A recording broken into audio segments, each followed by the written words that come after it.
Hello, I'm Maria from the Richlands Homeschool Live. Today I'm going to talk about Christmas traditions through the families, your own family traditions, the sort of things that your parents did, your grandparents did. How many of those traditions actually passed down to where we are today?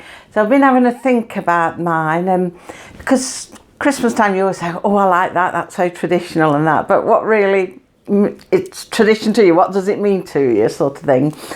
So yeah, I was thinking about Christmas traditions, get my mouth around it, Christmas traditions in my family.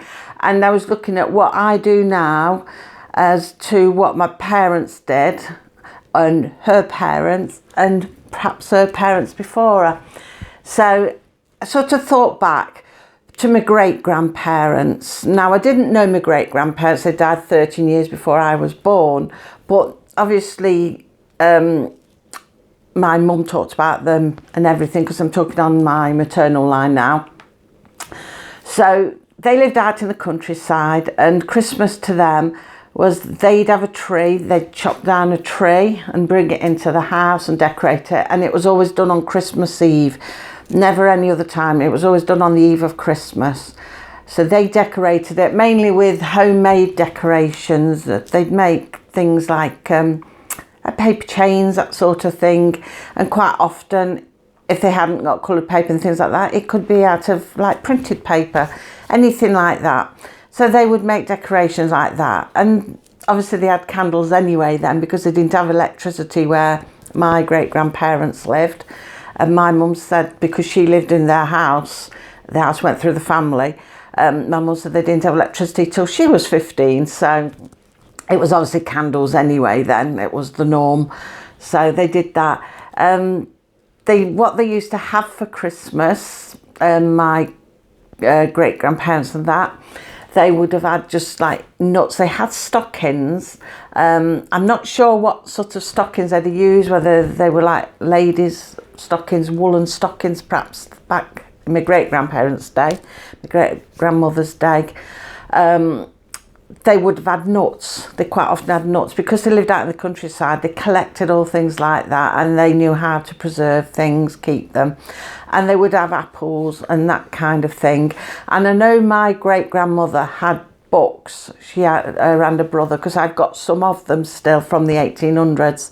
And they had books. And books were quite popular then, because not only did they have them at Christmas, they had them at prizes for Sunday school and church events, things like that.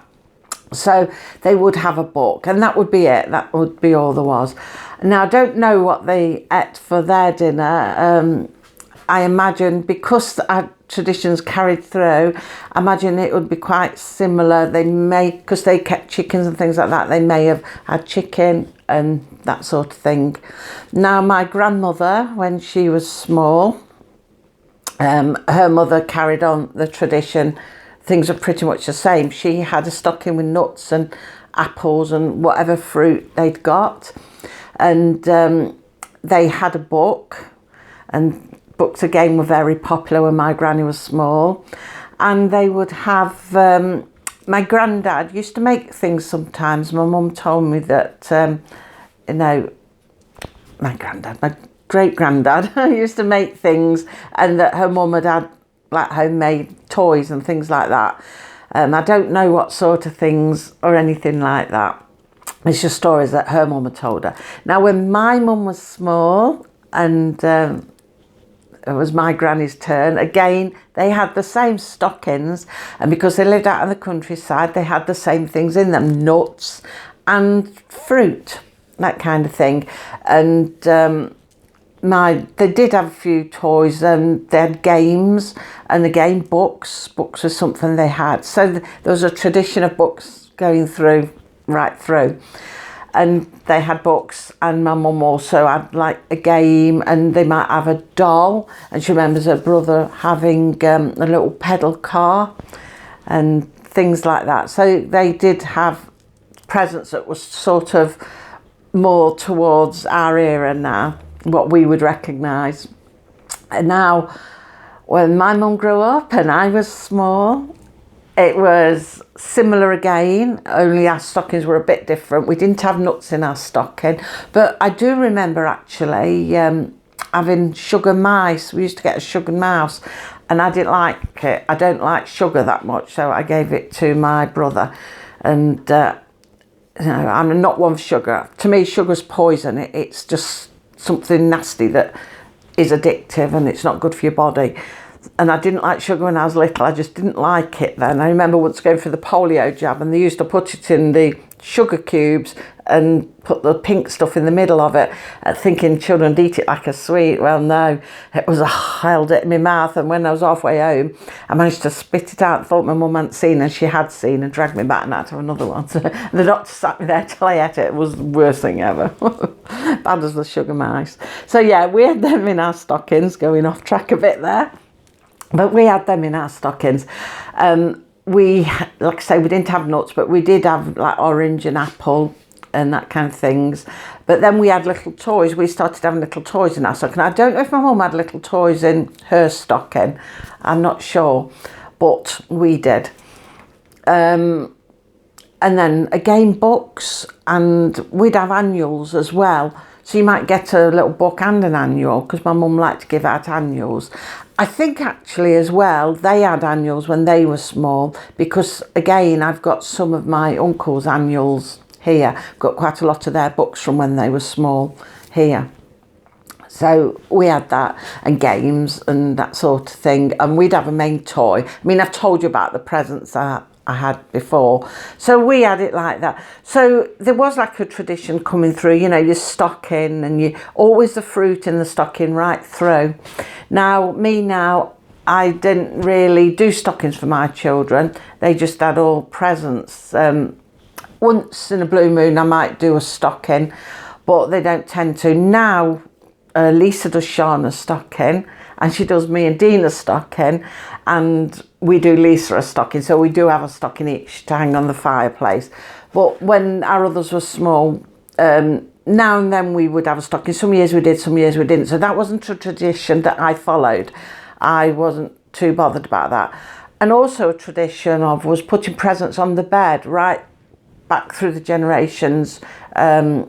They all had the presents on the bottom of the bed, as I did. But I've never done that with my children. We always put them in a living room in piles for them, and they come down, and we stand by the door, and everybody's there. It's like, let's go in, and the excitement on them, you know, or try to get through the door at once, and the presents are there. So, because I always wanted to watch them open the presents, I'd just like to see the faces. And I always thought, you know, when we opened our presents, we were so excited, but Mum and Dad went in the room to see our faces. They didn't see the excitement and, you know, expressions on our faces. And they'd worked hard to save money for these presents, yet they hadn't looked to see them, you know, they didn't see our expressions or anything. I mean, they knew we were happy with them, obviously, but it's that minute when they're opening things and seeing what they got and the look on the faces. And I never wanted to miss that, so that's why I never followed the family tradition of putting them on the bed. I always have them in a room in piles. So I did change that tradition. So that's presents. Now, food-wise, I don't think traditions have changed a great deal, because my grandparents and great-grandparents, they lived a homestead lifestyle. Although the husbands went to work outside of the home, they lived a homestead, can't talk today, lifestyle. So they grew their own vegetables. They had orchards with all the different, my mum says she can remember her grandma's garden having all of the fruit you can think of, even green gages and things like that. They had everything. So, you know, they had all these lovely fruits, and you had to preserve them. Mum said they used to keep a lot of stuff in boxes of sand and newspaper covered, and they were all under the beds. But they would come out and they'd make feasts with these at Christmas time. And I know that my granny, they always cooked, they had chickens, not turkey like we do, they had chickens. So I'm assuming her mum perhaps did, and maybe her mum as well, because they kept chickens, you see. So they would have had chicken for their main roast dinner. So yeah, they had that, they did that. And they'd have had all the same sort of vegetables maybe that we eat now, probably tastier because theirs are out of the garden. And they'd have had all the trimmings. Christmas pudding, there was always a sixpence in it in those days. And my mum said it was terrifying because I was always worried about swallowing it. And my mum was always saying, mind you, don't find that sixpence, don't swallow it. So I wouldn't have put it in. But yeah, and they made their own Christmas puddings and their own Christmas cakes. Everything was homemade and that was right through. Now when I was small, my mum, a sister made the Christmas cake and my mum iced them. She bought Christmas puddings because by this point it was cheaper to buy your puddings than it was to make them. And my dad was no great gardener. We had plenty of ground, but he was no great gardener. So he didn't really have the knowledge because he came from a town and he didn't really have the knowledge to do gardening and preserving food for the year round. So he wasn't interested in gardening. That wasn't his thing. And my mum says Dad used to come down and dig the garden for them till he got fed up because my dad wouldn't do it. My dad would get anybody else to do it. It wasn't his thing. So yeah, a lot more was shop bought by the time we were small. I was small. And I know the sort of things we used to have. My mum did trifles. Well, she always did a sherry trifle, and we always used to say there was more sherry than trifle. You'd get drunk on my mum's trifle. So it spoilt it a bit really because it was a bit overpowering. But when she got it just right, it was really nice. Also, the thing my mum bought that I never really liked, so I've never followed that tradition, is brandy snaps. I've got a feeling her mum used to get brandy snaps in and figs and things like that. I've never done them because I didn't like them then and I don't like them now, and nobody in my house likes them. So we've not followed that tradition food-wise. I mean, we have a turkey, we have the trimmings, ours is half and half. Some of the veggies out of the garden, some of it isn't. Quite a lot will be this year that we've frozen from the garden, so quite a lot of it will be out of the garden. We have turkeys and all the trimmings, you know. Then we have Christmas pudding. Well, I don't make my own Christmas puddings. I do make my own Christmas cake, but I don't make my own Christmas pudding. I make my own mince pies as well, but I don't make mincemeat because, for the simple reason, it is more expensive to make it than to buy it. But when you look at labels on things, what's in them, you know, you've got to start weighing up in the end. Well, do I want to be eating all this stuff that I don't know really what's in there? Because I thought this year, tasting, as you have a taste, I made my mince pies yesterday and you have a taste, and I thought they taste a bit acidy, a bit vinegary, very vinegary. I could taste it really strong in there. So I don't know if they've substituted something. But I'm thinking maybe, even though it might work out a bit dearer, for the sake of health and knowing what you're eating, it might be better to start sort of making it myself. Something to look into. So many things to look into in the new year that I won't achieve half of them. Perhaps only a quarter. So yeah, so with my mum, like, yeah, she made her own mince pies, always made her own mince pies. Like I say, her sister made a cake and my mum iced them. So traditions sort of followed on there, and we did the same. So now Christmas decorations, like I say, or in days of old, they had a tree because they had like a homestead house out in the country, tons of land, even their own stream going through. So they had fish and they had watercress, things like that. They had everything. And so they had a tree, and it started off a little tree and it grew and grew, and they used to bring it in every year, and then it would get planted out again, and then you'd have a new one and do the same again. So for years, and I can remember my mum's Christmas tree being in my granddad's garden because the house had passed down for the family. I remember going there and we used to see the tree growing and growing that had been in, the last one that had ever been in the house, and it was huge, massive. It towered well above me. Even when I was a teenager, it towered well above me. And yeah, it kept growing, but unfortunately the house was sold a couple of years ago and the tree had been knocked down quite a while before that anyway. So yeah, decorations, it was always a fresh tree, whereas we have an artificial one, so we haven't followed that. And my mum always had an artificial one when we were small. She didn't bother with a fresh one. And Decorations, we didn't have lights. Obviously, there was no lights before that either, going further back. So we didn't have Christmas lights until sort of, well, recent years when we were growing up. My mum got Christmas lights, nice vintage ones, which still got some of them. And obviously we have Christmas lights on the tree. We used to have decorations, baubles and things like that, and we made a lot of paper chains, as did my mum when she was small and her mum when she was small, and again her mum, and I don't know beyond that. But yeah, I used to make paper chains.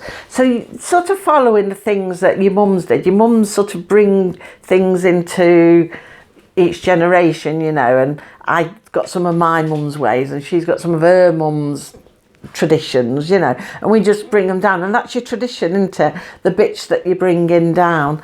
So yeah, I remember we used to have a small Christmas tree, and I used to like singing Christmas carols in front of the tree.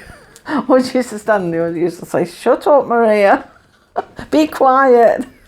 But I used to like doing that. But we used to have like an angel on the top as well. I don't know what my grandparents had on the top of their tree. I don't know. But yeah, things like that. And cards, they sent cards, and they used to make cards as well. Like when my granny was young, there was a lot of homemade cards, really nice cards as well. And cards still a tradition, because they say that's dying out now, that tradition. People are just sending messages over the internet, and Christmas cards are dying out. But I like a card. I like to send a card. I like to receive a card. I think it's nice. I'm not so fond of writing them all out, but I think cards are nice, and you know, as far as I'm concerned, that tradition's not going to die out. I like to do that. So yeah, I can see from my Christmases, I can see things that have come from my mum, which have come from her mum, which have come from her mum, and likely there would have been things from her mum too. You know, I don't know how far back they celebrated Christmas or anything. I know when my mum was young, it was a big religious event as well, because they were all big church goers. And so a lot of it would have been centred around church and things like that as well. So when I was small, we did as well, because I used to sing in the choir at church, not the church choir, the school choir, when I eventually got in. And we used to go to the church and sing there and do Christmas concerts in the church. So I used to go there. But yeah, that was a lot of that as well. So you can see, you know, the traditions. It's quite nice. Sometimes I sit and think about them, and sometimes I'm doing something and I think, oh, mum did this, and I know her mum did this, and you know, something connected with Christmas, or you're buying something and Dean will say, oh, why are you buying that? I'll say, oh, because that's what we did when we was kids, and my mum did it too. And I'm going, didn't your mum ever do things like that? But they don't seem to have any traditions. He doesn't seem to know of any at all. So it seems to be all my traditions passed down. And like with fruit, there was always fruit bowls as well. Always had fruit bowls on the table at Christmas. And one of my sons always said what he remembers about Christmas is getting up Christmas morning. It was the excitement of going into your presents, but also as you walk through that room, that door, the smell of fresh fruit, and especially apples, he remembers, hits you. He says, and the night before you can smell the turkey cooking. So as you're going to sleep on Christmas Eve, he said he remembers the smell of the turkey wafting up the stairs, and then coming down in excitement the next morning to go through the door, and the smell of apples as you saw all the presents, and the smell of fruit and the apples always hit him, and he says he always remembers that. So breathe. So yeah, traditions, you see, and they're the sort of things you remember, and you pass those traditions on then, because they're nice memories and good traditions. So yeah, that's what I like. I always think Christmas and traditions, that's where most of our traditions lie, around Christmas time. So that's it. I thought I'd just tell you all about Christmas traditions today. So we're on day 21. So tomorrow now will be Vlogmas 22. So join me then. Bye.